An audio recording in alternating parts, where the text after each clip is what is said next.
तमाम ख़वातीन व हज़रात अस्सलामु अलैकुम। मैं हूँ अतीका रियाज और आप देख रहे हैं हमारा पॉडकास्ट। आज हम एक ऐसे टॉपिक पर बात करेंगे जो हर ज़िंदगी से जुड़ा है और हर ज़िंदगी पर असरअंदाज होता है, और वो महंगाई है। हमारा टॉपिक पाकिस्तान में महंगाई है। ये हमारा पॉडकास्ट का फ़र्स्ट एपिसोड है। पाकिस्तान में महंगाई पर बात करें तो क्योंकि महंगाई एक अनथक क़ुव्वत है जो हमारी रोज़मर्रा ज़िंदगी के मामूलात में शामिल है, जिसमें गुड्स एंड सर्विसेज पर असर पड़ता है। ये एक ऐसा मौजू है जिस पर तवज्जो की ज़रूरत है। हम पाकिस्तान में महंगाई को गहराई से समझने की कोशिश करेंगे। सबसे पहले हमें एक ओवरव्यू ले लेते हैं पाकिस्तान में महंगाई पर, ताकि आप और हम समझ सकें कि जो सवाल किए जा रहे हैं और जो जवाब दिए जा रहे हैं इसकी नौइयत और अहमियत क्या है। जी, हम इस पॉडकास्ट में माहिर माशियात से बातचीत भी करेंगे और सवालात भी करेंगे ताकि हमारी मालूमात में इजाफ़ा हो सके। तो चलें जी, शुरू करते हैं। अस्सलामु अलैकुम ख़वातीन व हज़रात, एक ऐसे मौजू पर हमारे पॉडकास्ट में खुश आमदीद जो हर पाकिस्तानी शहरी की ज़िंदगी पर असरअंदाज करता है, और हमारा टॉपिक है पाकिस्तान में महंगाई। क्योंकि महंगाई एक अनथक क़ुव्वत है जो हमारी रोज़मर्रा के मामूलात में शामिल है, जिससे अशिया और खिदमात की कीमतों पर असर पड़ता है। ये एक ऐसा मौजू है जिस पर तवज्जो की ज़रूरत है। हम पाकिस्तान में महंगाई को गहराई से समझने की कोशिश करेंगे और इसके असबाब, नताइज और मुमकिन हल तलाश करेंगे। इस माशी रुझान की पेचीदगियों को समझने के लिए हमारे साथ मौजूद हैं सर प्रोफेसर वसीम शाह, जो ग्रेजुएट कॉलेज के प्रोफेसर हैं और झंग के मशहूर कॉलेज के प्रोफेसर हैं, जो 2 दहाइयों से तकरीबन इस सब्जेक्ट के साथ मुंसलिक हैं। तो अस्सलाम वालेकुम सर। वालेकुम अस्सलाम। सर, आप अपने बारे में कुछ बता दें। जी, मेरा कंप्लीट नेम वसीम अब्बास शाह है और मैं गवर्नमेंट कॉलेज शंग में अरसदराज से यहाँ इकोनॉमिक्स को पढ़ा रहा हूँ, और आज आपके साथ एक टॉपिक पर इकट्ठे हैं। इंशाल्लाह आप जो मुझसे पूछेंगी आपकी भरपूर जो है हेल्प करूँगा। जी बिस सर, हमें पहले ये समझा दें और देखने वालों को भी कि आखिर ये महंगाई है क्या, इसको थोड़ा सा डिफाइन कर दें। अच्छा, इस तरह है कि जो इन्फ्लेशन से हम कहते हैं, इसको मल्टी डायमेंशनल इसको डिफाइन किया जाता है। ये कह रहे हैं इसको just general rise in the price level भी एज अ इन्फ्लेशन डिस्कस किया जाता है। इसको excess money supply in the market के सेंस में भी इसको डिस्कस किया जाता है। अगर हम इसको कंज्यूमर के रिलेटेड इसको डिफाइन करें तो CPI हमारा कंज्यूमर प्राइस इंडेक्स है। अगर इसमें या गुड्स एंड सर्विसेज की प्राइसेस इंक्रीज हो जाती हैं या हो रही होती हैं डे बाय डे, तो इसको भी हम इन्फ्लेशन की डेफिनेशन की मीनिंग में ले रहे होते हैं। अब चूंकि ये तीनों चीज़ें हमारी इकोनॉमी में परसिस्ट कर रही हैं, इसको देखा जा रहा है, और इस तीनों चीज़ों से ही जहां हमारी इकोनॉमी इन्फ्लुएंस हो रही है, वहां एक आम शख्स भी अपनी जो ज़िंदगी है उसमें इसको फील कर रहा है और इससे ज़्यादा परेशान हो रहा है। तो अगर इसको जस्ट डिफाइन करते हैं तो हम इन्हीं चीज़ों को सामने रखते हुए इसको डिफाइन कर लेते हैं। जी सर, अब इसके थोड़े से कॉजेज और इफेक्ट्स पे भी बात कर लें, क्योंकि आवाम बड़ी परेशान है। जी, अब अगर देखें ना, अब inflation with respect to economy बात करते हैं तो डेफिनेटली इसका एक पॉजिटिव इम्पैक्ट भी है कि जितने भी हमारे बिजनेसमैन हैं, जितने भी हमारे इन्वेस्टर हैं, वो बेसिकली इन्वेस्ट ही इस सेंस में करते हैं कि उनकी चीज की जो प्राइस है वो ज्यादा लगेगी।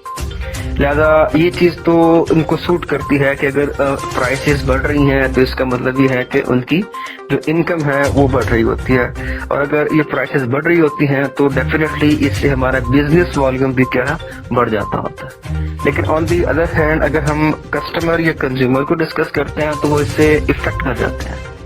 उसकी रीजन ये है कि इनकी परचेजिंग पावर एज सच नहीं बढ़ती जिस तरह चीजों की कीमतें बढ़ रही होती हैं। तो डेफिनेटली वो अपनी लाइफ में इसको बड़ा हार्डर समझते हैं, बड़ी रुकावट समझते हैं। आजकल चीजें भी इसी तरह ही हैं। तो अगर हम ये डिस्कस करें ओवरऑल, लेट्स सपोज अगर हम ये देखते हैं कि इन्फ्लेशन रेट हमारे मुल्क में अगर जनरली देखा जाता है जैसे बताया, तो वो अराउंड अबाउट 30% है, जो कि बहुत ज्यादा है।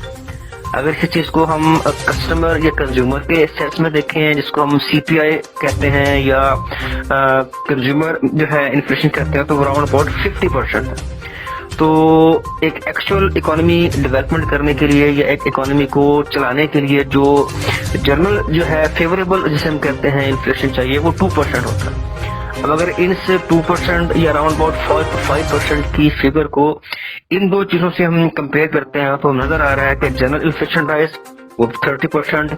اس کا مطلب ہے کہ 25% بہت زیادہ ہے.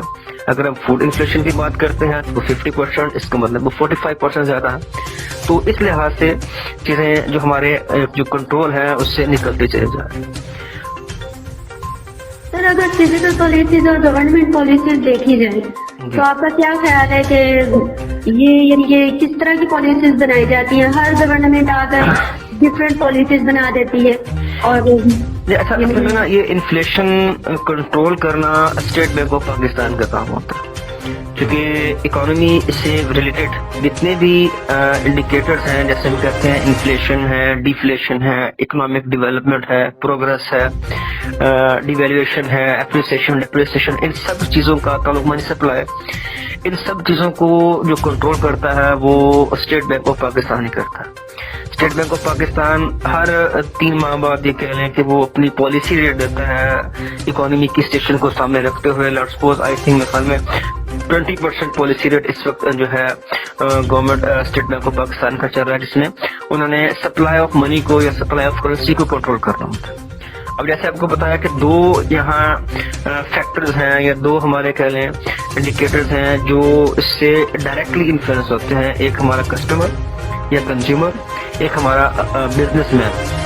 تو اب موسٹلی جو ہمیں بزنس ایکٹیویٹیز کو انہینس کرنے کے لیے ایسی فیوریبل پالیسی بنانی پڑتی ہے جو بزنس مینس کو سپورٹ کرے. ڈیفینیٹلی بزنس مین کو سپورٹ کرے گی، ان کو زیادہ جو ہے قرضہ دیا جائے گا، وہ زیادہ بزنس ایکٹیویٹیز کریں گی، زیادہ جو ہے جاب کریشنز ہوگی. تو اس سینس میں بھی چیزیں ٹھیک ہے. لیکن دوسری سینس میں اگر دیکھتے ہیں کہ کنزیومر اس سے کافی حد تک جو ہے اثر انداز ہو رہا ہوتا ہے. تو اب مسئلہ یہ ہے کہ گورنمنٹ کو یہ چاہیے ہوگا کہ اگر جہاں اسٹیٹ بینک آف پاکستان یا گورنمنٹ اتھارٹی بزنس کمیونٹیز کو سپورٹ کرنے کے لیے ان چیزوں میں اضافہ کر رہی ہے، تو کسٹمر کو سپورٹ کرنے کے لیے اس کی انکم جو ہے وہ اس کو بڑھائے گا. اگر وہ ان کی انکم کو بڑھائیں گی، ان کی پرچیزنگ پاور کو بڑھائیں گی، تو definitely on the other hand جو کسٹمر ہوں گے یا کنزیومر ہوں گے وہ اتنا سفر نہیں کریں گے. اب جو اس وقت ہمارے اکانومی کی جو سچویشن چل رہی ہے وہ اس یہی ہے کہ ہم بزنس ایکٹیویٹیز کو تو بڑھاتے جا رہے ہیں، لیکن ایک کنزیومر کی جو پرچیزنگ پاور ہے اس کو ہم سپورٹ نہیں کر پا رہے.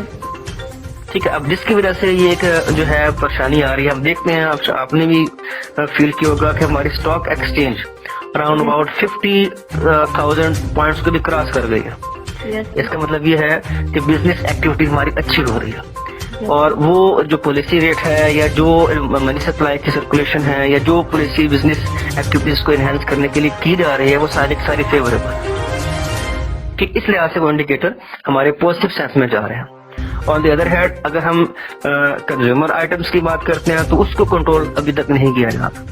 تو وہ اسی سینس میں ہو سکتا ہے جب گورنمنٹ ایک ایسی اپنی طرف سے جو ہے فزیکل پالیسی کے لحاظ سے ایک ایسی پالیسی لائے جس سے جو کسٹمر ہیں، جو کنزیومر ہیں، ان کی پرچیزنگ پاور کو بڑھایا جا سکے، تب ان کو سپورٹ ملے گی، ادروائز نہیں ملے.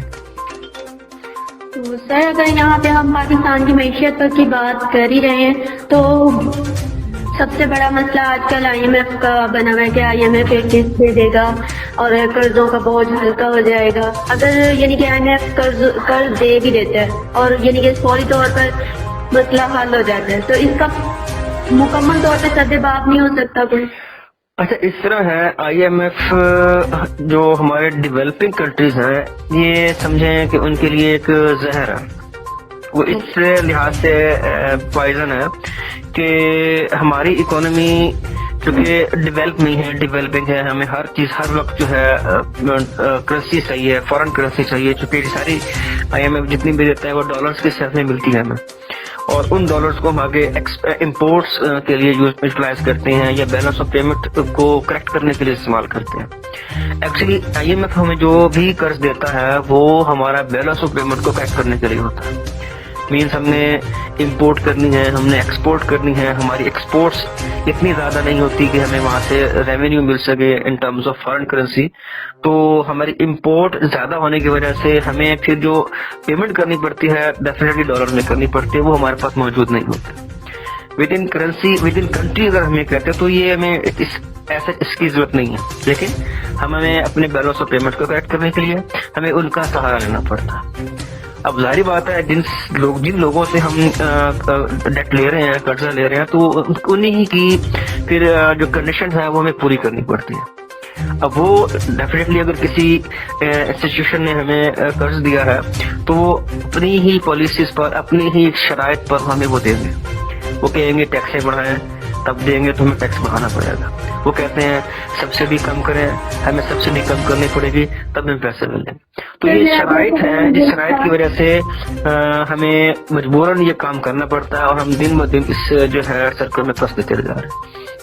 सर, सब्सिडीज का क्वेश्चन ही था कि आखिर ये सब्सिडीज हैं किन के लिए, यानी जिनको सब्सिडीज दी जा रही है कार्ड और वगैरह वगैरह, तो ज्यादा गहराई में नहीं जाते। तो अक्सर में तो सब्सिडीज यानी कि गरीब आवाम पे ही टूट रही है, सारी उनसे सब्सिडी ली जा रही है। अब ये सब्सिडी भी इस तरह है, सब्सिडी बिजनेस कम्युनिटी के लिए भी होती है, सब्सिडी कंज्यूमर के लिए भी होती है।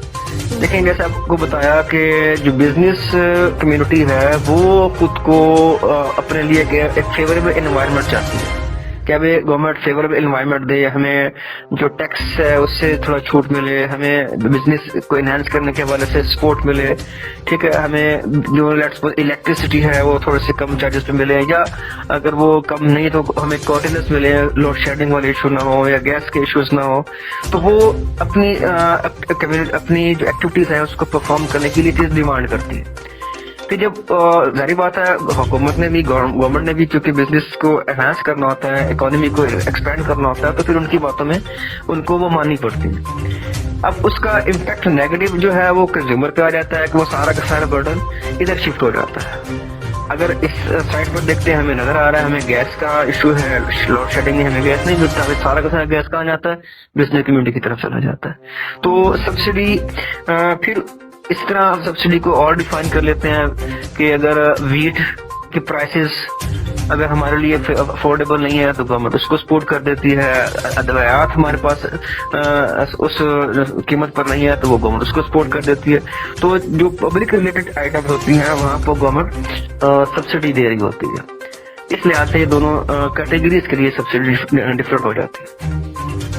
अच्छा सर, बिजली की कीमतों पे आप क्या कहेंगे?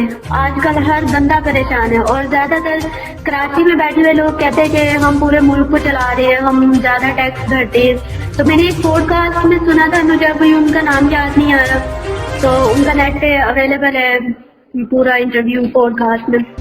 तो उन्होंने कहा था कि अगर उन्होंने हल बताया था कि अगर पाकिस्तान में 10 सूबे बना दिए जाएं और सूबाई हुकूमतों को ये इख्तियार दे दिया जाए कि वह मुख्तलिफ यानी कि अपने अपने इलाकों या अपने अपने सूबाई तौर पर वो टैक्स ज्यादा भी कर सकते हैं, बिजली की कीमतें ज्यादा करे कम करे। एक इस्लामाबाद में बैठा हुआ शख्स यानी कि ज्यादा कीमतें करे, या यानी कि ये यूँ समझने के गाँव में बैठा हुआ शख्स भी उतनी पेमेंट कर रहा है बिजली की, एक इस्लामाबाद में बैठा हुआ शख्स भी उतनी ही पेमेंट कर रहा है। तो ये उन्होंने नाइंसाफी करार दिया। अच्छा, अब वो इस तरह है, देखे ना, अब पूरे मुल्क में ये डिवीजन है। जैसे हम अगर कहते हैं फैसलाबाद डिवीजन में तो फेस्को का इदारा है, लाहौर डिवीजन में है तो लेस्को का इदारा है, मुल्तान डिवीजन में है तो मेप्को का इदारा है, अगर वो कराची में है तो कैप्को का इदारा है। तो वो डिवीजन तो ऑलमोस्ट है।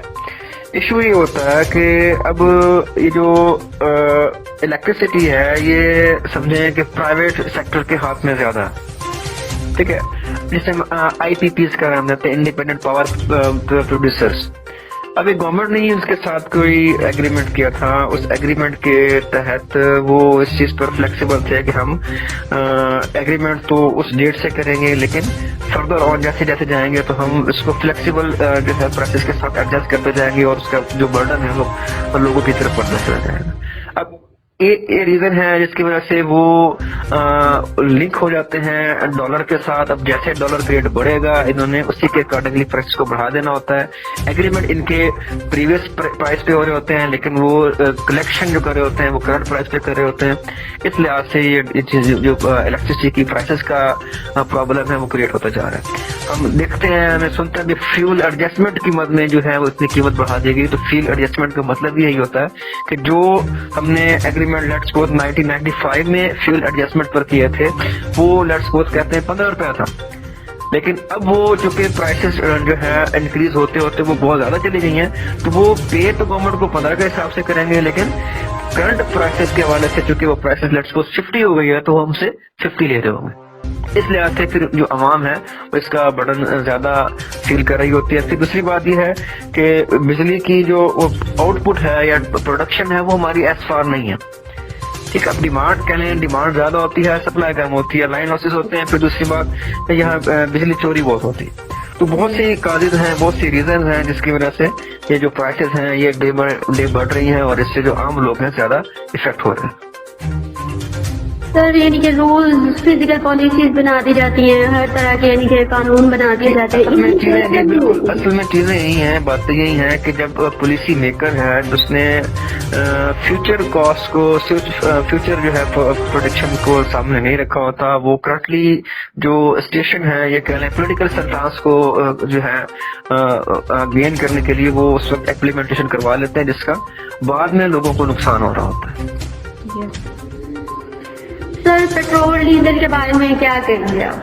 क्योंकि पेट्रोल डीजल की दिन ब दिन कीमतें बढ़ती जा रही है। अब थोड़ा सा रिलीफ दे रहे हैं, यानी कि एक पॉइंट पे आके वो 200-300 रुपए बढ़ा देते हैं, फिर 6 महीने 3 महीने बाद हम 200-300 में से 10 रुपए 40 रुपए कम कर देते हैं। अब मैं देखे ना, पेट्रोल ये हमारी इम्पोर्ट आइटम है और जितनी भी हमारी इंपोर्ट आइटम होती हैं वो लिंक होती हैं डॉलर रेट के साथ। ज्यादा जैसे ही डॉलर हमारे कंट्रोल से बाहर होता जाएगा डेफिनेटली प्राइसेस उतनी बढ़ती चली जाएंगी। लेट्स सपोज अगर हम ये कहते हैं कि इंटरनेशनली हम अगर एक बैरल जो पेट्रोल है या ऑयल है हम $100 में लेते हैं, लेकिन इंटरनेशनली $1 जो है 100 से बढ़ के वो 300 का हो जाता है। तो इसका मतलब क्या हो जाएगा, $200 पर डॉलर या $200 पर बैरल हमें प्राइस एक्स्ट्रा पे करनी पड़ती है। तो डेफिनेटली उस प्राइस को फिर पाकिस्तान के अंदर इम्प्लीमेंट करके हमसे ले लिया जाता है। अब वहाँ स्टेबिलिटी आएगी तो डेफिनेटली उसका पॉजिटिव इम्पैक्ट भी हमारी इकोनॉमी पड़ेगा। अगर वहाँ आउट ऑफ कंट्रोल हो जाएगा तो डेफिनेटली उसका इम्पैक्ट हमारा यहाँ भी पड़ जाएगा। दूसरी बात कि अब क्योंकि इंडस्ट्रियलाइजेशन का इरा है, पीरियड है, हम अपनी इकोनॉमी को जो है इंडस्ट्रियलाइजेशन की तरफ ला रहे हैं। तो इंडस्ट्री बेसिकली या तो इलेक्ट्रिसिटी पे चल रही है या फिर इन्हीं चीजों पे चल रही होती है। उन्हें ऑयल चाहिए, उन्हें डीजल चाहिए, उन्हें गैस चाहिए। अब ये चीजें जो कि हमारे पास इतनी सप्लाई में नहीं है कि उसको हम फौरी तौर पर इस पर जो है इम्प्लीमेंट करा सकें फौरी तौर पर जो है इससे, जैसे कि फिर हम ईरान से एग्रीमेंट करते हैं या मिडिल ईस्ट कंट्री से एग्रीमेंट करते हैं या और दूसरे मुल्क से एग्रीमेंट करते हैं ताकि जो परसिस्टेंट राइज इनकी डिमांड की जो हो रही है उसको फुलफिल किया जा सके। तो उस वक्त हमें फिर दूसरे मुल्कों के साथ प्राइस के वाले से जो एडजस्टमेंट करनी पड़ती है वो जो कि सडन नीड होती है और फोर्स को हमें पूरा करना पड़ता है। तो एग्रीमेंट जो हमारे ऐसे होते हैं जिससे प्राइसेस बढ़ जाती हैं। तो सर डॉलर की कीमत को कैसे कंट्रोल किया जा सकता है? यानी कि लोग बाहर के मुल्क ममालिक में जाकर हम दो कह सकते हैं, दो चीजें ऐसी हैं जो हमें इसको देखना पड़ेगा। एक हमें फॉरेन रेमिटेंस को बढ़ाना पड़ेगा, दूसरा हमें इम्पोर्टेड आइटम्स को जो है वो उसको शॉर्टलिस्ट करना पड़ेगा। क्योंकि इम्पोर्टेड आइटम्स का मतलब ये होता है कि हमें जो भी वहां से चीजें मंगवानी है फॉरेन करेंसी में उसकी पेमेंट करनी है। तो हमारे यहाँ चूंकि जो एक हायर जो लोग हैं या हायर क्लास के लोग हैं वो चीज ही आइटम वो इम्पोर्टेड आइटम यूज करते हैं, जिसकी वजह से भारी मिकदार में चीजें हमें जो डेली कॉमन यूज की होती है वो इम्पोर्ट करनी पड़ रही होती हैं। तो हमें ये देखना होगा कि हमें कौन सी चीजें हमारे लिए, हमारी कंट्री के लिए एक्सेप्टेबल हैं, जो जरूरी है उसकी इम्पोर्ट को जारी रखा जाए। जो इतनी इम्पोर्टेड नहीं है, आम कस्टमर नीड की सूरत में आ रही है, उसको थोड़ा सा जो है डिस्करेज किया जाए ताकि हमारा जो रेमिटेंस है उसको थोड़ा सा बचाकर इसको कंट्रोल किया जा सके। اور دوسری بات سر، اسکلز بھی ہونا بہت ضروری ہے. جی بالکل. اگر آپ یعنی کہ ملازمت کرنے کے لیے اگر آپ باہر چلے بھی جاتے ہیں اور اگر آپ کے پاس اسکلز نہیں ہے تو پھر آپ باہر جا کے بھی کوئی لاکھوں میں نہیں کما سکتے. اچھا پہلے چیز تھی کہ یہ کیا ہے، آئی تھنک ضیاء الحق صاحب کے دور میں ان کے پیریڈ میں انہوں نے اسمال اسکیل انڈسٹری کو پروموٹ کیا تھا، انہوں نے اسکل بیسڈ ایجوکیشن کو پروموٹ کیا تھا. تو اور اس سے کافی جو ہمارا لیبر تھا وہ فورن کنٹریز میں، خاص کر مڈل ایسٹ کنٹری میں، اس میں کافی سارا کنٹریبیوٹ کیا تھا. اب ایشو یہ ہے کہ ان چیزوں کا تھوڑا سا وہ لیک ہو گیا، وہ اتنا اس پہ زیادہ گورنمنٹ کی جو ہے کہہ رہے ہیں توجہ نہیں ہے سائڈ پہ، جس کی وجہ سے ہمیں یہ چیز بھی فیس کرنی پڑ رہی ہے. کیونکہ اب کا دور چونکہ زیادہ کمپیوٹرائز ہے تو کمپیوٹر ٹیکنالوجی کے حوالے سے ہمیں کافی ساری چیزیں دیکھنی پڑیں گی. ان میں جو ہے ماڈرنائزیشن کو ہمیں اڈاپٹ کرنا پڑے گا. یہ اگر چیز ہم ٹائم بائی ٹائم کوئکلی کر سکتے ہیں، جتنا کریں گے تو یہ ہماری اکانومی کے لیے بینیفیشل ہوگا. تھینک یو سو مچ سر، آپ نے ہماری معلومات میں اضافہ کیا. ویلکم. آپ کا بہت بہت شکریہ، آپ نے ہمیں وقت دیا. Thank you. اللہ حافظ. اللہ حافظ. مہنگائی کے بارے میں مزید تفصیلات جاننے کے لیے ہماری ویب سائٹ پاک نیوز HD وزٹ کریں، جہاں آپ کو مہنگائی سے ریلیٹڈ پوڈ کاسٹ، نیوز اور آرٹیکلز ملیں گے، جس سے آپ اپنی معلومات میں اضافہ کر سکتے ہیں.